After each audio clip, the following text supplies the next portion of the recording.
आप जिम जाते हैं और वेट चेक करते हैं और डिसाइड कर लेते हैं कि मैं ओबीस हूँ। लेकिन what if I tell you कि 99% लोग अपनी ओबेसिटी को गलत तरीके से डिसाइड कर रहे हैं। आप नॉर्मल लगते हुए भी ओबीस हो सकते हैं और आप ओबीस लगने के बावजूद भी ओबीस नहीं हो सकते हैं। आज मैं आपसे बात करने वाला हूँ 4 ऐसे हिडन टेस्ट्स के बारे में जिसके ज़रिए आप सही तौर पर डिसाइड कर पाएँगे कि आप ओबीस हैं या नहीं।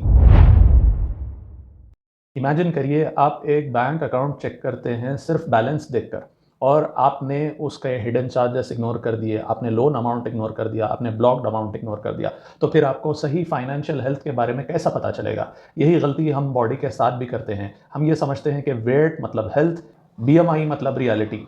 तो फिर असली मेजरमेंट क्या है? सबसे पहले बीएमआई पर आते हैं, यानी बॉडी मास इंडेक्स। इसका फॉर्मूला सिंपल है, वेट बाई हाइट स्क्वायर। आपका वेट आप ऊपर डालेंगे और नीचे हाइट स्क्वायर डालेंगे। लेकिन इसकी प्रॉब्लम यह है कि एक मस्कुलर एथलीट को भी बीएमआई ओबीस बतला देता है और एक स्किनी दिखने वाले शख्स को नॉर्मल बतला सकता है, लेकिन यह हो सकता है कि उसके पास हाई फैट मौजूद हो। इसलिए बीएमआई सिर्फ स्क्रीनिंग टूल है, डायग्नोसिस नहीं। तो बीएमआई अनरिलायबल है तो फिर डॉक्टर्स क्या यूज़ करते हैं? दूसरा पैरामीटर है वेस्ट सर्कमफ्रेंस, यानी आपकी कमर कितनी है ये मेजर की जाती है और ये सबसे पावरफुल टूल है। इंडियन मेन में अगर 90 सेंटीमीटर से ज़्यादा अगर कमर है तो ये ओबेसिटी है, और औरतों में 80 सेंटीमीटर से अगर ज़्यादा है तो ये ओबेसिटी है। और ये सिर्फ फैट नहीं है, ये विज़रल फैट है, यानी आपके पेट के आज़ा पर, पेट के ऑर्गन्स पर जमा होने वाला फैट है। और यही साइलेंटली अटैक करता है हार्ट को, लिवर को और इंसुलिन सिस्टम को। थर्ड पैरामीटर है बॉडी फैट परसेंटेज, और ये रियल गेम चेंजर है। नॉर्मल मर्दों में 18 टू 24% और फीमेल्स में 25 टू 31%। ओबेसिटी जो होगी वो इससे ज़्यादा होगी। ये बताता है आपकी बॉडी का कितना हिस्सा फैट है, नॉट जस्ट वेट। दो लोग 70 केजीज के हो सकते हैं, एक शख्स 15 किलो फैट का और एक शख्स 30 किलो फैट का। वेट दोनों का सेम है लेकिन दोनों का रिस्क सेम नहीं है।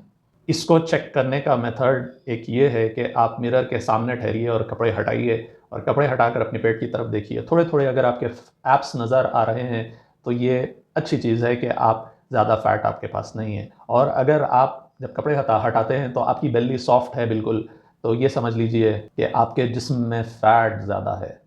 और अगर आप ठहर कर अपना फ़ैट होल्ड कर सकते हैं तो ये बहुत ज़्यादा फ़ैट की अलामत है, और मिरर झूठ नहीं बोलता है। इसके अलावा बॉडी फैट मेजर करने के और भी मेथड है, जैसे US navy method, DEXA scan method. Obesity एक स्विच नहीं है कि आपने इसे ऑन कर लिया और ऑफ कर लिया, बल्कि ये एक स्पेक्ट्रम है जहाँ पर माइल्ड भी आता है, मॉडरेट भी आता है और सीवियर भी आता है। माइल्ड ओबेसिटी अगर होगी तो आपको जॉइंट्स पेन होगा और थकान होगी, और मॉडरेट ओबेसिटी में इंसुलिन रेजिस्टेंस और टाइप 2 डायबिटीज़ देखने को मिल सकती है। और सिवियर ओबेसिटी में हार्ट डिजीज़ेस होने का चांस होता है और कैंसर होने का भी चांस होता है, और फैटी लिवर तो इसमें पहले से ही मौजूद हो सकता है। और सबसे डेंजरस चीज़ ये है कि ये सब कुछ साइलेंटली होता है। अब रियल सवाल ये है कि अगर आप ओबीस हैं तो आपको क्या करना चाहिए? क्या आपको वेट लॉस करना चाहिए या फैट लॉस करना चाहिए? ज़ाहिर सी बात है, आपको फैट लॉस करना चाहिए, और ये बहुत ही हिम्मत का काम है। अगर आप चाहें तो मैं आपकी मदद कर सकता हूँ डाइट प्लान बनाकर और प्रॉपर स्ट्रैटेजी बनाकर। आप मुझे कंसल्ट कर सकते हैं, कमेंट्स में मेरा नंबर दिया हुआ है। और आप कमेंट्स में अपना वेस्ट सर्कमफ्रेंस लिखकर ज़रूर बताइए कि आप नॉर्मल जोन में हैं या रिस्क जोन में हैं।